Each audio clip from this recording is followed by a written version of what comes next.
I'm very excited to introduce the global settlement layer from stablecoins to tokenized assets. This is obviously a huge topic in our industry at the moment, particularly stablecoins. So let's get a big round of applause for the next panel.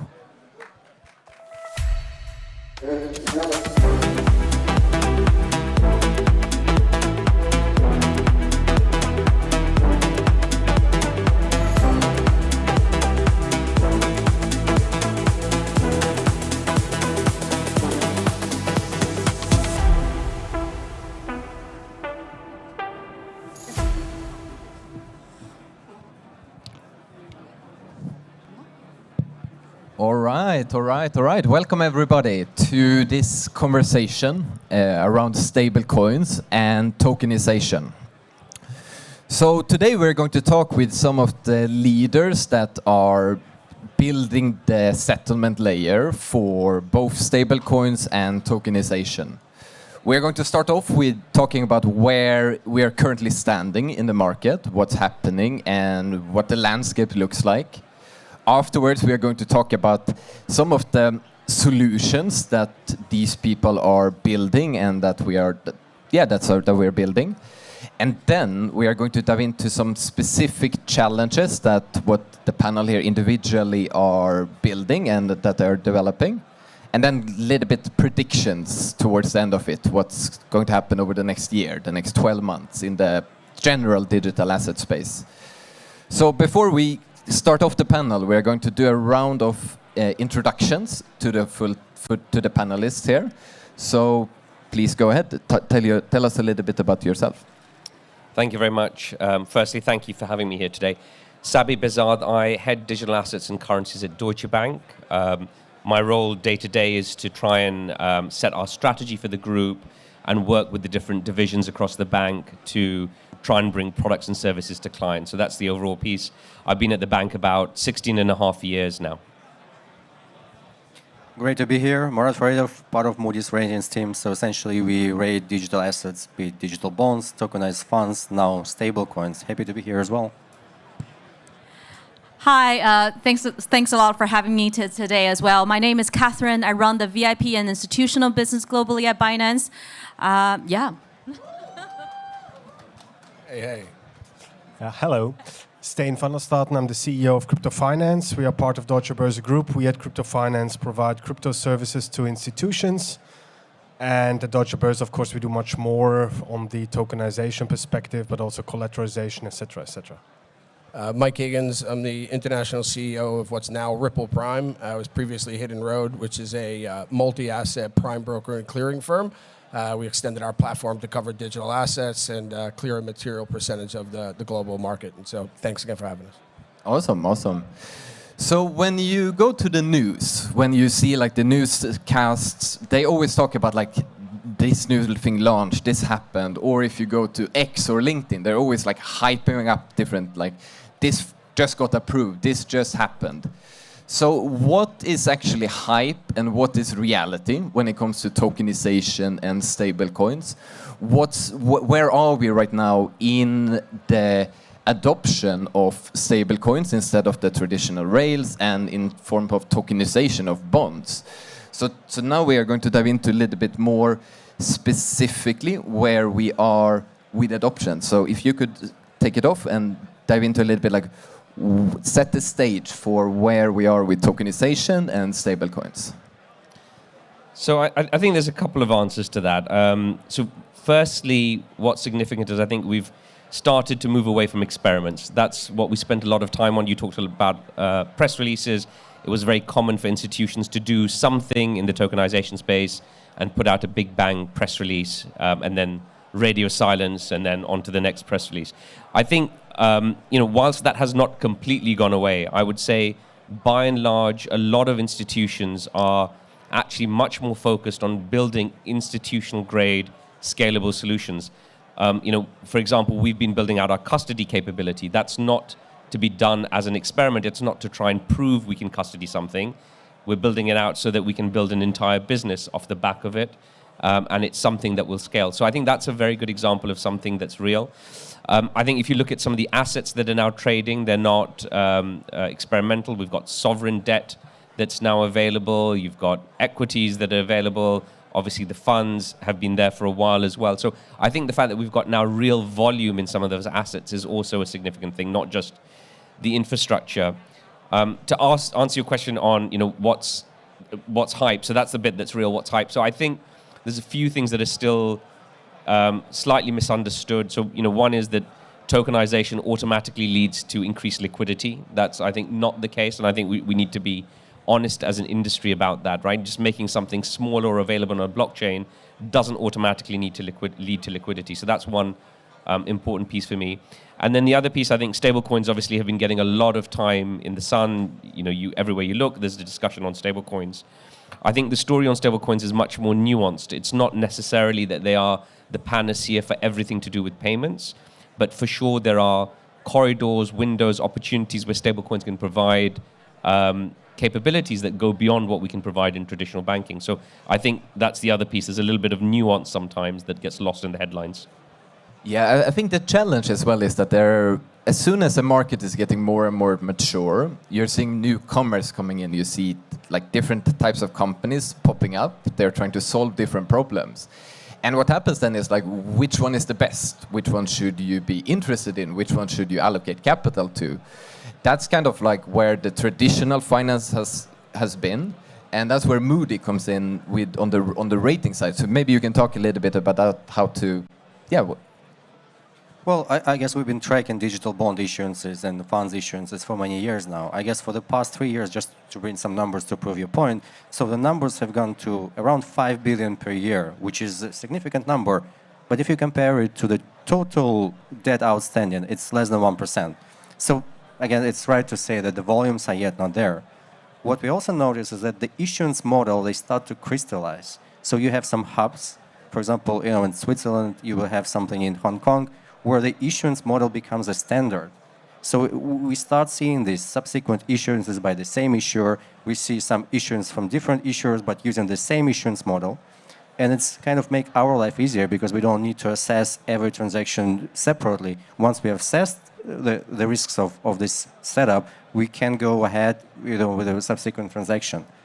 So same situation is happening with the fund space, but there's the story is a bit different. So we see how funds were growing from almost 0 to, let's say, 1 billion in 1 year, then to 3 billion in another year. Now I think it's around 14 billion in another. So in 3 years, they went really they showed an exponential growth.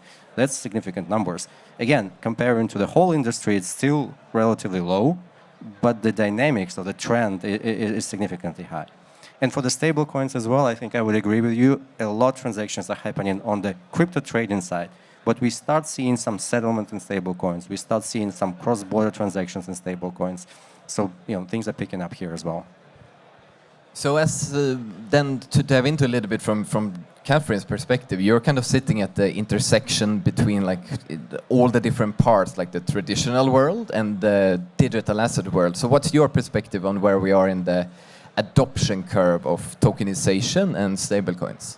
Yeah, I very much agree with what Sabih said earlier. I think we have definitely slowly gotten out of the experimentation phase. In the early days of tokenization, a lot of people, back then the narrative was, oh, you tokenize this thing and suddenly it becomes a lot more accessible. But again, if it's illiquid, it's going to stay illiquid just because you tokenize it. It's not going to overnight change the liquidity profile. So me personally, I've always believed in tokenization asset need to have its true utility. It needs to truly address a pain point for it to truly take off, right? So here in the seat of the exchange, what we have seen, for instance, we talk about various tokenized asset, on-chain issue bond, stablecoin. Those are all very important and continue to evolve. But in the for exchange, what we have seen that has meaningfully taken off, as an example, is tokenized money market fund, right? And just to share some number again, you talk about tokenized fund reaching 14 billion in total. I think money market fund specifically, again,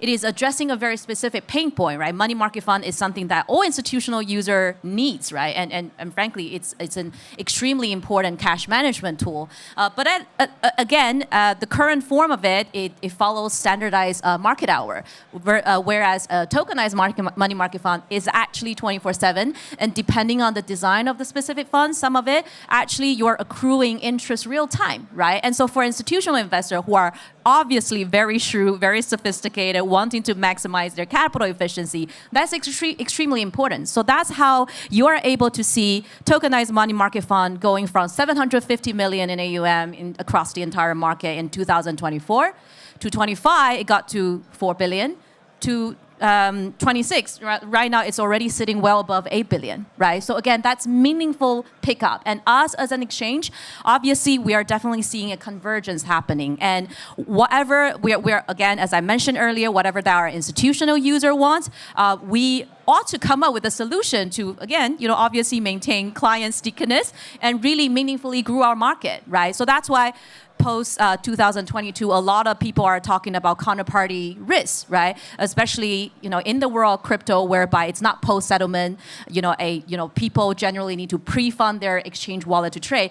Let's not kid ourselves; it's not going to happen for traditional player, right? So that's why a lot of our clients wanting to get a solution whereby they are able to pledge their collateral off the exchange, right, with trustworthy, banking counterparty, the like of Deutsche or other banking institution around the world, right? And that's why, with us for an exchange, that is a very obvious use case that institutional user want, right? Allowing off-exchange pledging of collateral asset in the form of money market fund, right? That again address tick multiple boxes. Yeah. And with the numbers you mentioned, it's growing very fast, but it still is early. Yes. Which is very very important. Small. Exactly. If you compare to the trillions in the traditional money market.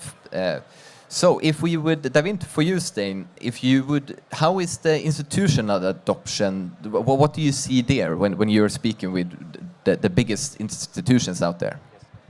Well, I would say we are still in the very beginning, right? I mean, we are certainly out of the proof of concept phase, but institutions are looking into ways how they can implement that new technology into their rails as a coexistent, as a hybrid market infrastructure. Because with professional institutions, I mean, there are multiple questions that exceed so much of the retail business. Like, for example, I mean, if I have a tokenized asset, I also want to collateralize it for other businesses, etc. So does the collateral exchange take that as well as a collateral? And does that collateral exchange has the rails already? So there are a lot of puzzle pieces on the table. And it's very fragmented. There are different technologies. Some are not compatible with others.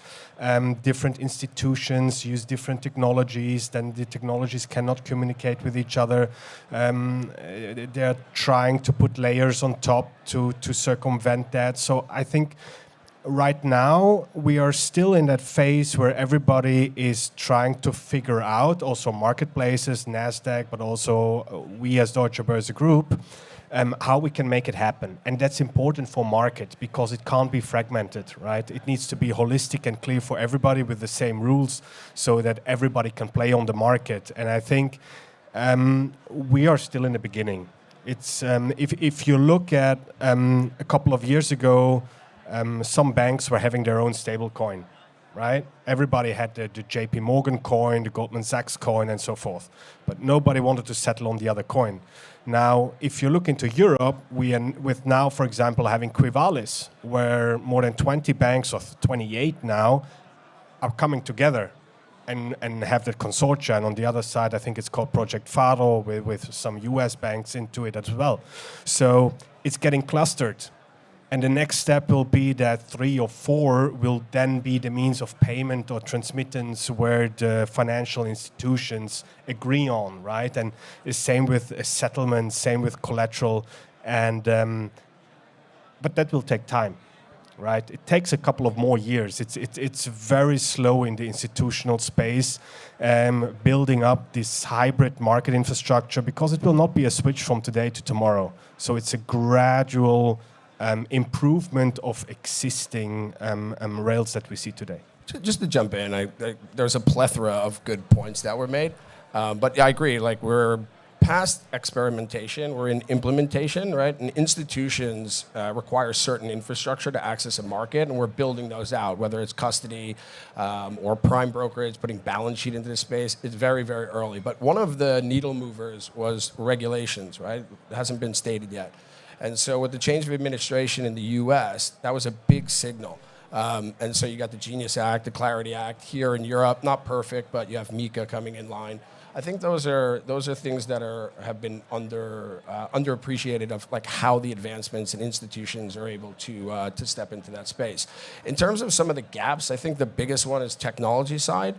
You have legacy systems trying to conform to modern blockchain technologies, and we need to focus on that connectivity tissue because that's the key for scale. And the other thing that you need to do is bring balance sheet into the space. There's a lot of institutional capital that's sitting on the sidelines. And as the market is highly fragmented, institutions have a fiduciary responsibility to source best price. They need to scan the markets in real time. And without having balance sheet in from traditional primes or modern primes like Ripple Prime, it's very, very difficult. So those are the gaps we're working towards, and but it's early on, and but a lot of progress being made. I remember when I joined the crypto space in 2017, and it was very early, and back then we didn't have basically anything. And if we could have imagined like tokenized shares, tokenized bonds, everything that we have achieved today, like if we would go back a few years, that we have come a very long way, but there's still a very long way to go to drive more mainstream adoption. So over the last couple of years, we have overcome a lot of hurdles, a lot of challenges, but there is still a long way to go to actually compete with more the traditional finance part. So here we have a mix of like the crypto native approach, we have a mix of the traditional approach. So I want to run through like what do you see as the biggest challenges ahead over the coming years to drive wider mainstream adoption of stablecoins and of tokenizing assets so that we can make assets more productive. So yeah, let's kick it off. Yeah, I mean, to some extent, it's what for me, it's what Mike already said, right? I mean, I think most of our clients, rather disappointingly, actually don't care much about blockchain or DLT or any of those things, right? They just want the outcome from whatever it is we've got, right? The technology and the mechanism we use to deliver that benefit to the client, it's irrelevant to them. And I think that's sometimes lost by folks like us because we spend our entire time around this space and we get interested by it and excited by it. The reality is they don't really care. So the key is how do you make their experience as seamless and frictionless as possible? How does it stop being the sidecar to what they're trying to do and it's just an integrated part of the experience? They don't, for example, want to develop new ERP systems that facilitate payments for stablecoins versus just being able to use the systems that they use today. So that integration about making it seamless is really, really important from a inverted commas front-end perspective.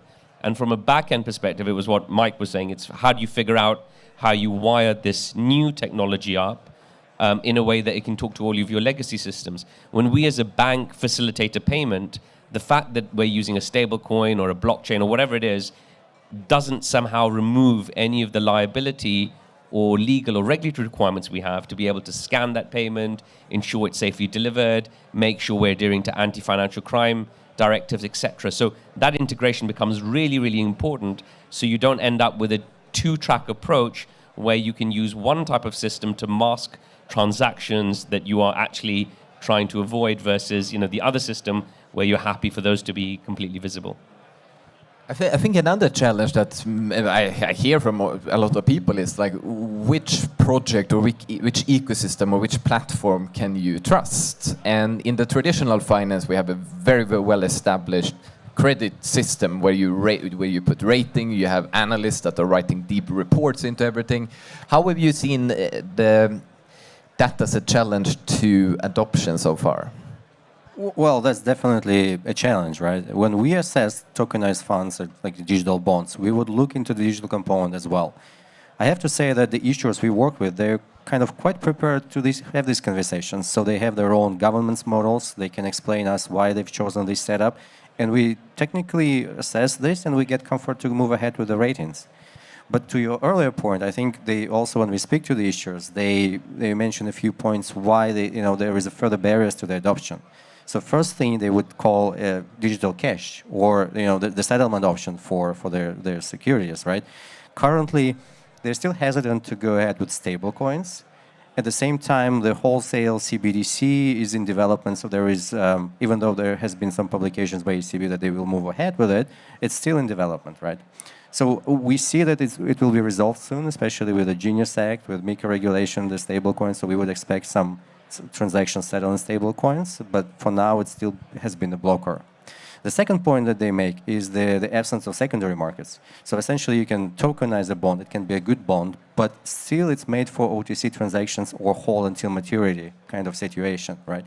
There are no developed secondary market, DLT-based secondary markets where these bonds can be traded. So there is DLT pilot regime in place. We've seen some developments on that front. We've seen some players in the industry that now start to offer these solutions, but we don't really see the volumes yet. The third point is these bonds were yet not available by ECB as a collateral, so they were not accepted by ECB as a collateral, at least in Europe, right? So ECB recently, they published the fact that now digital bonds can be acceptable as a collateral, but with some limitations. I think it's still centered around the CSD type of model, right? So we would expect more clarity on that front. So I guess once these 3 points are resolved, we would again see more sustainable issuance model, which would actually lead to efficiency, potential cost reductions. It already gives you like T+0 settlement, but it's a lot of efficiencies still have to be unlocked for that. No, very, very valuable points, and I think the rating and the credibility plays a very important role in where capital is allocated. So from your side, what's your key challenge that you are working on with the adoption challenge?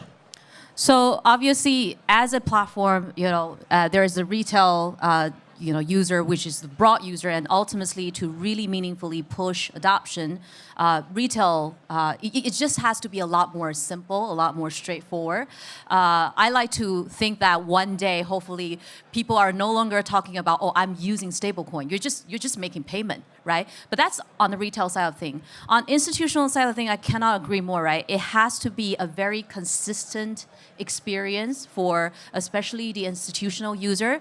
Now, in the seed of exchange, we see it happen both ways, right? And again, as I said, the convergence is slowly happening, but obviously us, we are more, I guess, we're more of a tech platform at heart, so we obviously make that extra effort to try and adapt and really ensure that whatever that we are offering our client, whether they are, let's say, if they're crypto native, then ultimately with the two world merging, then hopefully it just make it a lot easier for a crypto native client to go the other direction, and also for TradFi client coming into digital world or looking at expanding their offering into digital asset. We also want to make it as pain-free and as easy as possible, right? So banking tri-party that I talked about earlier, again, it's the best part about my job is we're not, of course, we try to be innovative, but we don't need to reinvent any wheel, right? Like we just do what's already successful and what people are already used to. So banking tri-party is not something that crypto invent, right? It's what has been done and working extremely well in TradFi for decades, right? So that, that's something that, that is very relevant for traditional type of institutional adoption, and that really meaningfully help with the adoption. Meanwhile, you of course have some, and this is especially thanks to the regulatory clarity that Mike mentioned, right? Now you have much more financial institution, like intermediary type of institution now wanting to add digital asset into their portfolio. Then how to make it as pain-free as possible for them to integrate it into their legacy system, right? While which still enable them to offer this new asset class. That is what we are very proud that, here at Binance, we really take pride in empowering our institutional partner. Let's actually go to Michael here and dive into what do you see with the regulatory thing? How did that unlock institutions to come come on board? The theme I was going to talk about is fragmentation, but let me start with the regulatory fragmentation, right? So you have different regulations in the US. Again, you're still early on, but you're getting some certainty around those things. Stablecoins are clearly an advantage, right? To move collateral and velocity of collateral faster reduces risk, allows you to move on weekends. You're starting to see some of the TradFi exchanges like the CME go 24/7, but still take fiat collateral. You need to pre-fund that. Stablecoins solve those things. But again, then when you move here into Europe, MiCA has a different regulations. If you look in Korea, it's a different regulations. The JFSA in Japan is changing things. So to navigate that on an institutional global scale is a lot of compliance resources, and it's very expensive to operate it, and it's new. And so that scares institutions to take that kind of that risk. But again, the signaling from the regulators in the US, which most global regulators take cues from, is positive. Crypto is here, digital assets is here to stay. The second part that we need to solve is fragmentation. And so this gets like this negative connotation. Fragmentation is not a bad thing. In fact, large trading firms thrive off fragmentation and global pricing. And prime brokers tend to do very well because you centralize it. And so I mentioned before, like if you just start in crypto, you can trade perpetual swaps, futures, options, spot. In the traditional markets, regulated futures on the CME, ETFs, DATs. That's just in crypto. Then you take crypto layered with foreign exchange, and you can trade Bitcoin dollar, Bitcoin euro, Bitcoin yen. Those markets are connected now. So you need to do foreign exchange with traditional markets. The tokenized real world stuff is incredible. Just take equities. You have cash equities, you have ETFs, you have equity perps, you have digital twins. There's various versions of those. And it will create different liquidity pools, and there will be institutions there to net those down. Over time, you will see liquidity, to points made earlier. It doesn't mean that you create this product, new liquidity comes in. But I think the thing that Ripple is really trying to solve is, or Ripple Prime specifically, is to put balance sheet into the space. Ripple just did a tender offer. Its balance sheet's $50 billion. That's bigger than most banks. And so we're leaning heavily into that space. Our treasury platform cleared $13 trillion on payments, right? Like these are big numbers. And so I think the Ripple story, which we'll get a little bit into, hopefully, really starts to bring some of these things from traditional markets and apply those same practices and principles into digital assets. And that, combined with regulations, are the things that institutions require. Stijn, if you would build a little bit on top of the fragmentation, that is a challenge for institutions to come on board. Yeah, absolutely. I mean, if you take Deutsche Börse, for example, as a market infrastructure provider, for us the question is, what is it going to be? Which stablecoin is it going to be? Is it going to be Circle? Is it another one? Which token is it going to be? Which technology is it going to be? What shall we implement, right? And currently we work around that. We basically are implementing new processes, systems, etc., that can deal with a variety, and then at the end we will see what's going to be. But it's moving slow, and I think this is the point where it's moving so slow on the institutional TradFi space. If you look into organizations, if you look at the approval processes, the legal, the risk, the compliance behind it, it's moving very slow. On the other side, when you look at specific crypto-related processes, very simple, like the travel rule, just sending some customer data from one institution to another institution. It's creating such a problem because it's made so complicated. There are different standards and different rules, and we could do this and that, but this is not good. I mean, such a small thing, and here I think we all need to be a bit more pragmatic, right? It all exists already in the TradFi space. For most things, we use SWIFT as a standard. It's there. So why can't we have that for crypto, the travel rule, something implemented easy, right? And organizations are struggling with such a simple question already. So sometimes you also overthink stuff that makes it quite cumbersome as well from the more crypto native a bit. But I would say the speed that organizations move is still very slow. And that takes us to Deutsche Bank. one of the biggest financial institutions in the world that is moving and building up like digital infrastructures, custody services, stable coins, and basically operating within that ecosystem. What would you say like that unlocks that wasn't possible before? I think there's probably three things to it, and some of the themes I think have already come out in the discussion you had with the panel just now. I think the first is trust, right? So Stijn's absolutely right. Banks in particular move at an incredibly slow pace, right? But that's not by accident, that's by design. And it's by design because ultimately the banks are the ones that are helping to support the financial ecosystem that we have. They can ill afford to make mistakes on the journey with adopting this technology and implementing it. And so one of the things that you're going to get out of banks coming in is a trust. It's a trust wrapper around services that can already be delivered. For example, Deutsche Bank offering custody is not going to be some sort of new technology standard that didn't exist the day before, right? We're still going to use the same technology, the same great infrastructure that exists from the crypto market, but actually by ensuring that it adheres to the standards, the rules, the regulation, the operational risk processes that we run, we're actually putting a trust wrapper around that capability. And that will have huge value, I think, for the industry. So that, for me, is the first one. The second is integration. We already talked a lot about that, so I'm not going to repeat it. But everything to do with integrating what we do today with what we want to do in this capacity, I think, becomes really, really important. And the third piece, and again, I think Mike said it really well, is a scale question. The way you get scale is by having balance sheet, having significant transactions flow through, having the ecosystem move. And I think that's the third thing that you're going to get when the industry starts to move together. So those are the three things. It's that, it's across trust, integration, and scale that I think is really, really important. And here in Paris, we have a lot of institutions, a lot of leaders that are like leading the institutions on chain. For Moody's as a credit and as a rating, what would be your message? Why should the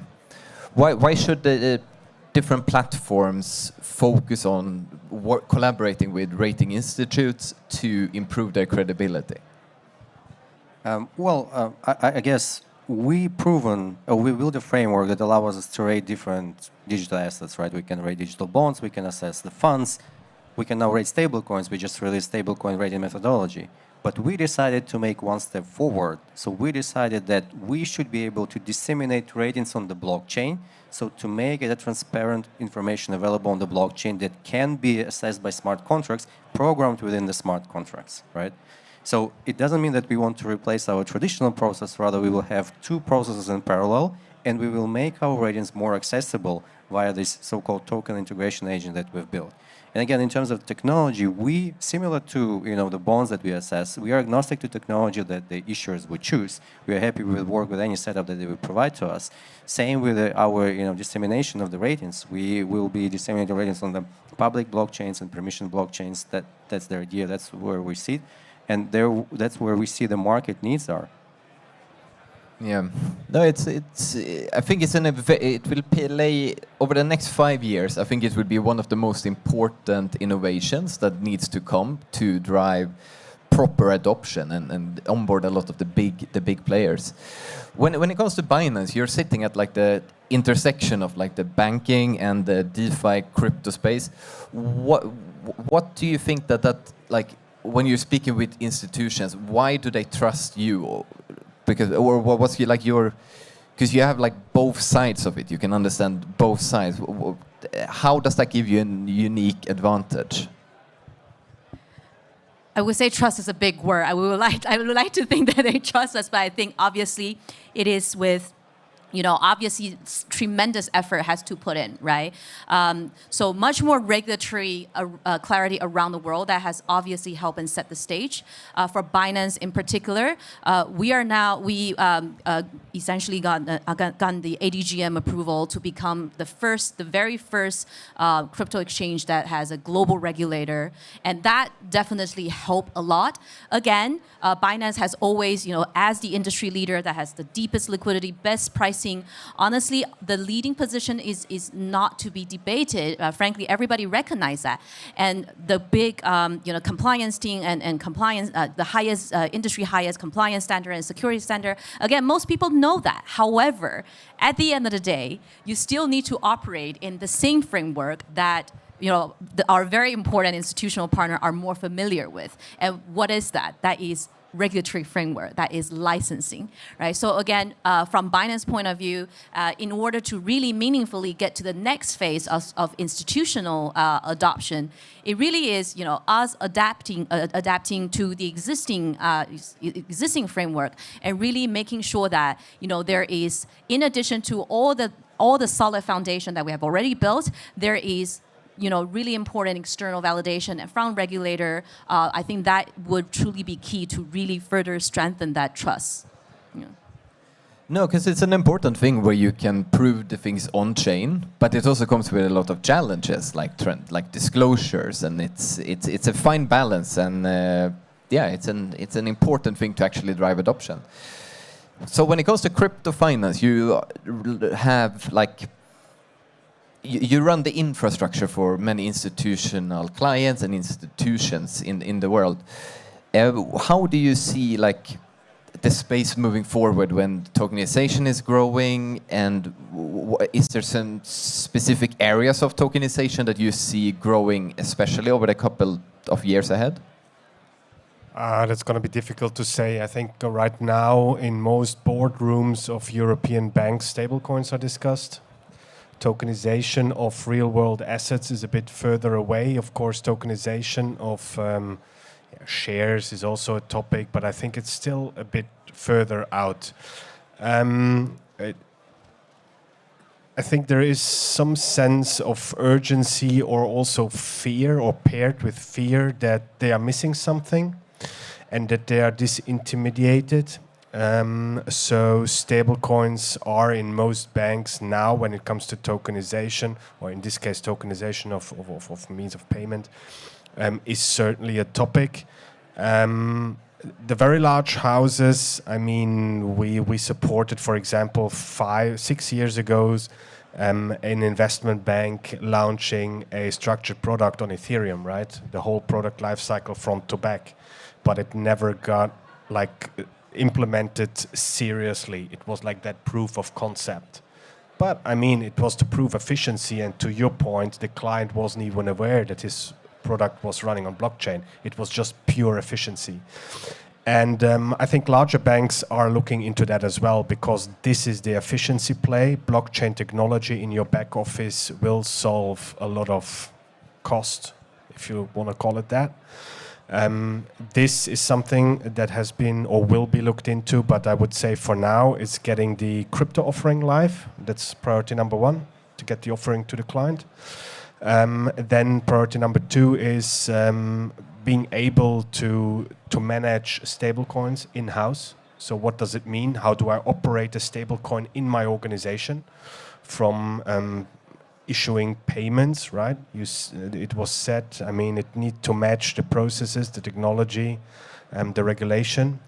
And from my perspective, the tokenization of real-world assets is still a bit out. But I acknowledge that, of course, the tokenization of a money market fund as a substitute as a payment due to the interest is quite interesting. But there you are, of course, again in another regulatory environment. It's becoming then MiFID, right? Then depending on the organization, a little bit more cumbersome and complicated.